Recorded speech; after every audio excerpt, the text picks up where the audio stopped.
Welcome to the CCN Mexico Report podcast, an overview of Mexican legal, business, and political developments presented by the international law firm of Cascio, Cavazos & Newton. The content presented is for information and educational purposes only and should not be understood as legal advice. In Mexico Political Thermometer, Dr. Mario Melgar Adalid writes on the Xochitl phenomenon.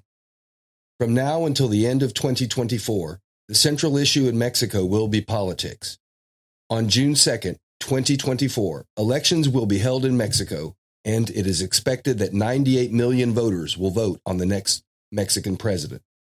500 representatives and 128 senators will also be elected to form the Mexican Federal Congress. In addition, 8 governorships and Mexico City, as well as numerous city council positions throughout the country, will be at stake.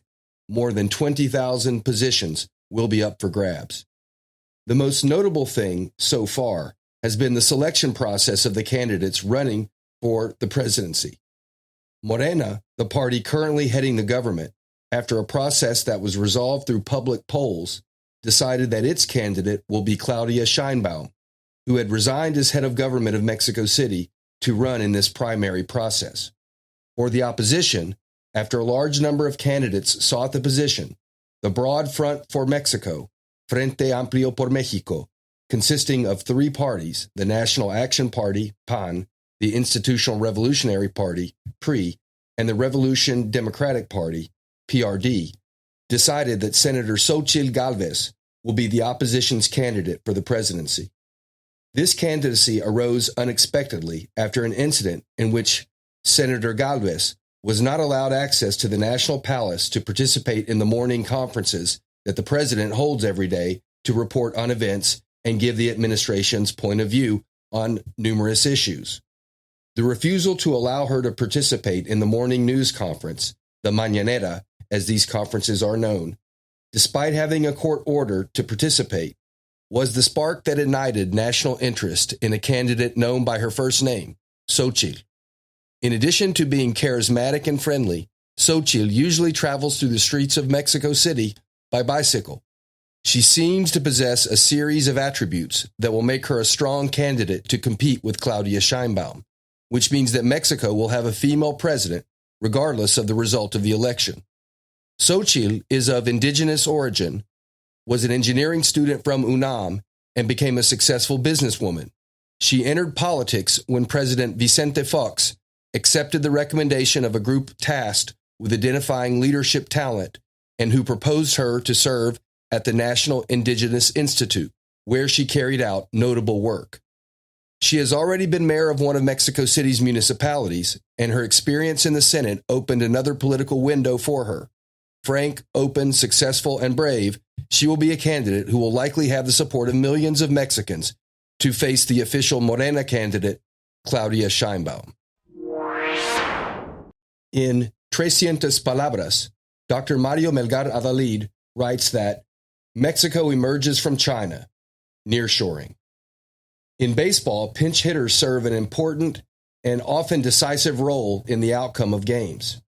In international economics and politics, there are certain emerging countries, and Mexico is certainly one such emerging country, owing to the increase in the size of its economy and financial markets, the number of free trade agreements it has concluded, highlighted by the USMCA, in addition to the variety of its sources of revenue. No other country is as connected to the United States as Mexico, so when its economic recovery occurs, Mexico will benefit the most simply by being the emerging country most integrated with the U.S. economy. Mexico's opportunity arose in 2018 when the United States established tariffs on goods manufactured in China, followed by supply chain disruptions caused by the pandemic, which altered international markets and the flow of trade and investment. The amounts speak for themselves. In the first 4 months of 2023, total trade in manufactured goods between Mexico and the United States reached over $234 billion. The amount of Mexican goods exported to the U.S. reached $157 billion, while exports of U.S. goods to Mexico reached $107 billion. Bilateral trade between Mexico and the United States in these first 4 months of 2023 comprised 15.4% of the U.S.'s total international trade, with Canada being slightly lower at 15.2% and China noticeably lower at 12%. The automotive industry is a key component in all of this. The strategy is simple but efficient. A U.S. plant produces intermediate goods that it exports to Mexico, where they become part of the assembly process before finished goods, automobiles, are exported to the United States. This is good news and a reflection of the success of the USMCA and Mexico's privileged position, in addition to other advantages, including geographic location and a trained and competitive workforce.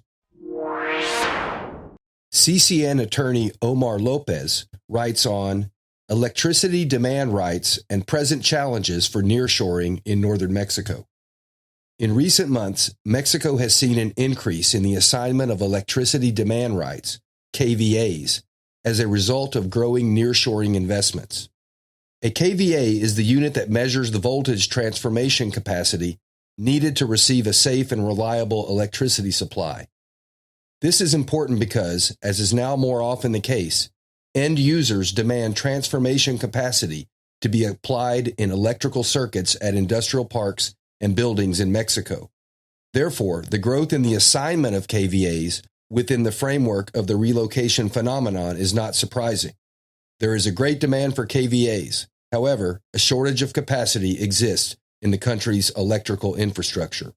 For this type of assignment, there is an official template agreement issued by the Energy Regulatory Commission, or CRE, and published in the Official Journal of the Federation.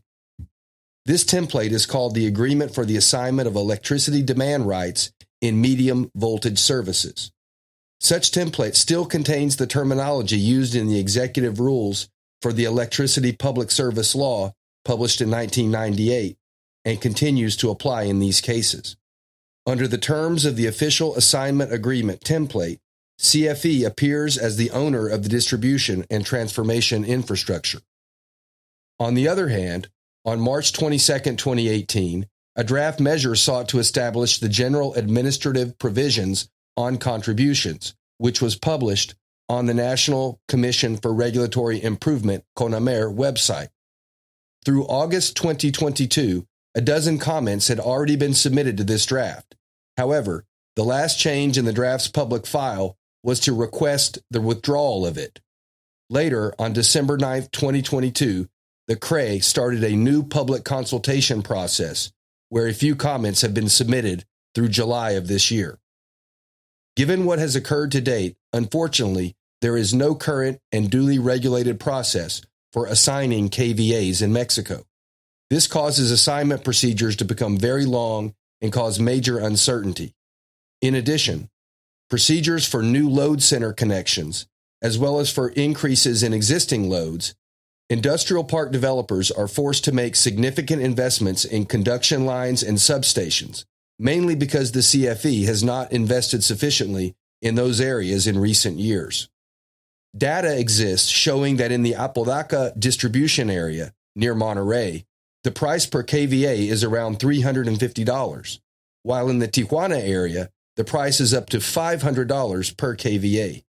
This stands out compared to prices published in the CFE price catalog, which serves as a parameter for the acquisition of KVAs, showing a price of around $125. One hopes that the CRE finally establishes a regulated but dynamic procedure so that end users may assign voltage transformation capacity with promptness and certainty, and, on the other hand, that CFE fully exercises its mandate as the exclusive provider of required public services of transmission and distribution of electricity.